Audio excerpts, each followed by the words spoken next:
अभी तो बंगाल की जनता सुनेगी नहीं कि ये केस कितना हाँ दिलदार है और क्यों ये केस खुल रहा हाँ है। इससे बचने की हाँ संभावना बहुत कम है। हाँ। अभी आगे आ रहा हूं मैं। हम्म। इसके आगे और खेला हो गया इनका, ये ना। और एक मैं बताता हूं आपको, आप हंसोगे अभी। हम्म। 18 मई 2023 को कैलकाटा हाई कोर्ट की ऑनरेबल जस्टिस सिन्हा मैडम हम्म। ने अभिषेक मनु सिंघवी और उनके साथ में और एक जो थे, दोनों का एप्लीकेशन कि हमको सुन के लो, ये हम्म। एप्लीकेशन 50 लाख रुपए कॉस्ट लगा के खारिज किया। अरे बाप रे। हाँ। कोलकाता और हाईकोर्ट ने खारिज किया है। हाँ, और 50 लाख कॉस्ट लगाया। 25 लाख अभिषेक बैनर्जी पे और 25 लाख दूसरे पे। उसका साइटेशन ये बात बताता हूं, सोमेन अरे बाप नंदी रे। आप तो आप 2023। तो देखिए, आप तो साहब ऐसा चीज कह रहे हैं कि ये तो मेरे ख्याल से कल का पता नहीं क्या होगा, कल तो चुनाव ही पलट जाएगा। आप तो ऐसी बात कह रहे हैं साहब। नहीं, अभी चलिए, जनता में। आप ठीक कह रहे हैं कि अमित शाह जी बचा रहे हैं। हाँ, अमित शाह जी थोड़ा सा दया दिखा रहे, भांजा है तो जाने दो। ममता दीदी का भांजा है बस, मुझे ऐसा लग रहा है। और कुछ नहीं है। लेकिन अब तो वो हाँ खोलेगी फाइल, अभी तो जो सूचना आ हाँ रही है। हाँ। जी जी। हाँ। हाँ, फिर 50 लाख का कॉस्ट लगाने के बाद आगे बोलिए सर। 50 लाख का कॉस्ट लगाया, मतलब 25 लाख का अभिषेक बनर्जी पे, 25 लाख का दूसरे पिटिशनर पे। क्यों? हम्म। तुमने एप्लीकेशन फाइल कर सका, तुमको अधिकार नहीं है, ऑलरेडी बाइंडिंग प्रेसिडेंट है, तुम कोर्ट का समय क्यों बर्बाद कर रहे? ये कहते हुए ओवरऑल जजमेंट पे रिलाई कर रहे हो करके कॉस्ट लगाया। अब ये पहली बार नहीं है कि अभिषेक मनु सिंघवी के क्लाइंट पे 25 लाख 50 लाख कॉस्ट बैठता है। इसके पहले का मैं आपको केस लॉ बताता हूं, V Chandrasekaran versus administrative officer 2012, volume 12, SCC page number 133। इसमें अभिषेक मनु सिंघवी के क्लाइंट पे 2012 में 25 लाख कॉस्ट बैठा था। मतलब आज का कितने करोड़ हो गया देख लो आप।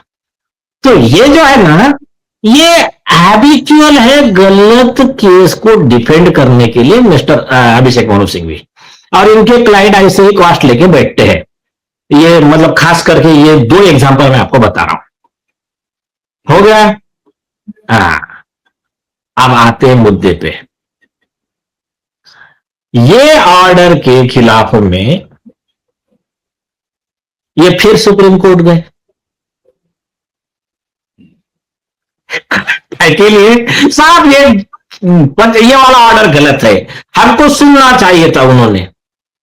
ये जैसा गए हमने केस फाइल किया फिर जस्टिस चंद्रचूड़ पे और इन पे कि पहले तो ये केस जस्टिस चंद्रचूड़ सुन ही नहीं सकते। हाँ, तुम्हारा हमको सब दिख रहा है।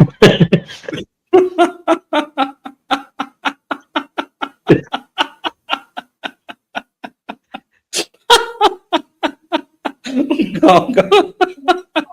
तो आप यहाँ पर पहले से ही खड़े थे कि अब ये अभिषेक आएंगे यहाँ पे, तो यहाँ आपने पहले से ही कंप्लेन कर दिया, ये नहीं सुन सकते। नहीं, हमको गुस्सा सिर्फ होता गया, गुस्सा हमारा एक ही था कि जस्टिस गंगोपाध्याय जैसे और ईमानदार जनता के जज के खिलाफ नहीं बोलना चाहिए था। जितने अच्छे जज है उनके खिलाफ कोई बोलेगा हम बिल्कुल खड़े रहेंगे, और ये अभिषेक मनु सिंघवी जैसे बेईमानों के खिलाफ तो हम हमेशा खड़े रहेंगे। वो तो कोई उसमें कोई सेकंड थॉट ही। हाँ। तो जब आरजी लगा तो जस्टिस चंद्रचूड़ साहब ने क्या करा, मिडवे निकाला, एकदम स्ट्रांग स्ट्रिक्चर। हाँ। बोले नहीं, हाईकोर्ट का ऑर्डर बिल्कुल सही है, तुम गलत हो।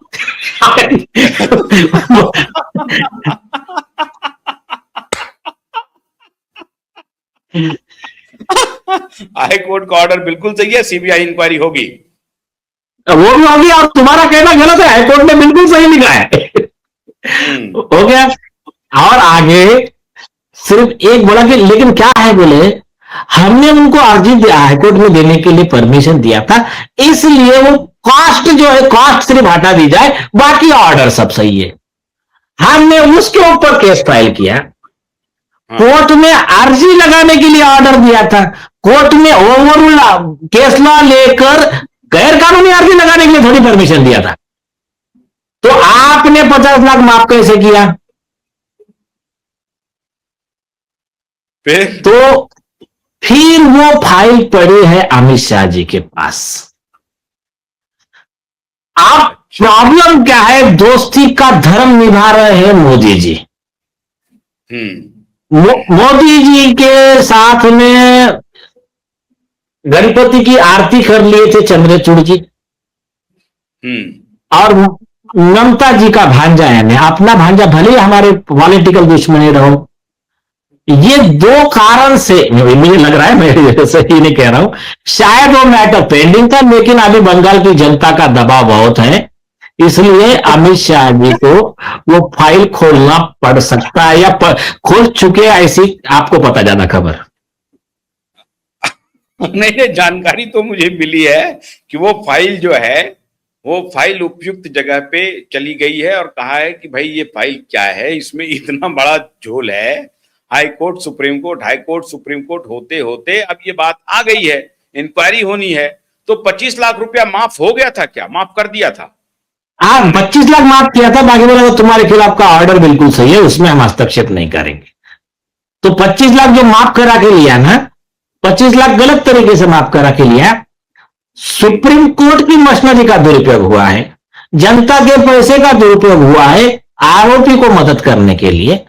तो 409 आईपीसी में जस्टिस चंद्रचूड़ और उसको मदद करने वाले अभिषेक मनु सिंघवी, अभिषेक बैनर्जी, इनको उम्र कैद की सजा हो सकती है। अभिषेक मनु सिंघवी को भी हो सकती है? 200%, 120 भी आईपीसी में उनको भी होगी।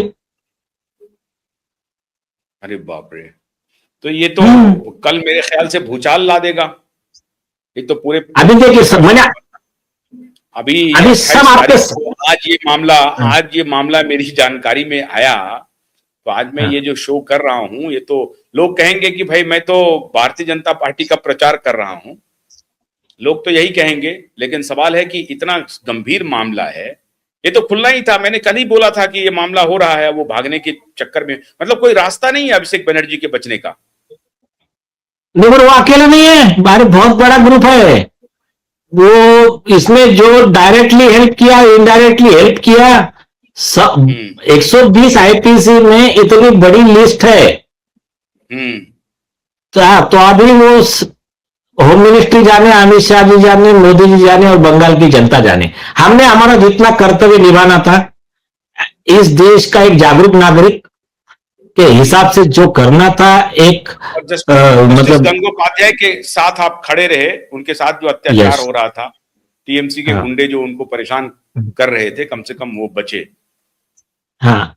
तो हम हमारी जो कर्तव्य था, हमने हमारा कर्तव्य पूरा किया। आप सरकार की जिम्मेदारी है। हम हर मैटर में तो जाकर हम लड़ नहीं सकते ना, कि हम कितने पिटीशन फाइल करेंगे। और ये इतने बड़े बड़े सरकार के solicitor general, attorney general, ASG और इतना, ये सब किस लिए? ये सारी फौज फाटा सीबीआई ये कार्रवाई करे उन पे। सही बात है। बहुत बहुत शुक्रिया नीलेश ओझा जी, बहुत बहुत शुक्रिया। ये मेरे ख्याल से बंगाल की जनता के लिए बहुत बड़ी सेवा होगी।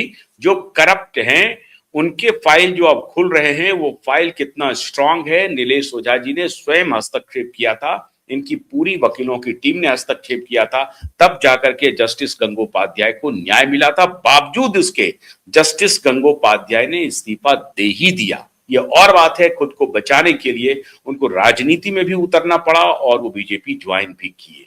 लेकिन आप सोचिए कि एक जज कितनी परेशानी से गुजर सकते हैं अगर स्थानीय सत्ता उनके खिलाफ हो जाए, मुख्यमंत्री उनके खिलाफ हो जाए, मुख्यमंत्री का परिवार उनके खिलाफ हो जाए, और फिर उसको बचाने के लिए सुप्रीम कोर्ट के ये जो ल्यूमिनरी वकील हैं, सीनियर काउंसिल्स हैं, वो किस तरह का व्यवहार करते हैं।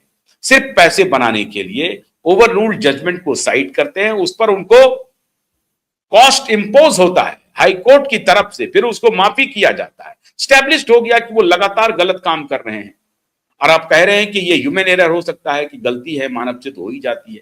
ऐसी बात नहीं है, जानबूझ करके गलतियां की जा रही हैं, क्योंकि अगर चल गया ऐसी गलती से, अगर बात बन गई तो बन गई, हमें क्या है, हमें तो अपने पैसे से मतलब है।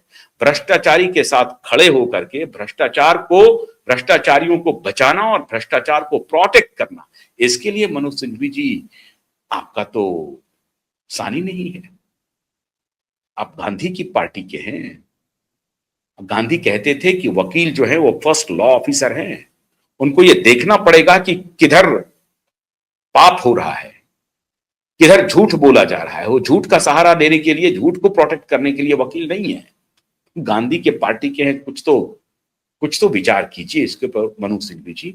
लेकिन क्या अभिषेक मनु सिंघवी भी जेल जा सकते हैं अभिषेक बनर्जी के साथ? ये मामला बहुत गंभीर है और ये फाइल अगर खुली है दिल्ली दरबार में, ये फाइल कहां तक जाएगी? और तभी मैंने आपको कहा कि बचने का कोई रास्ता प्रथम दृष्टिया तो दिखाई नहीं पड़ रहा है। भाग जाए तो अलग बात है। बहुत बहुत शुक्रिया। नमस्कार।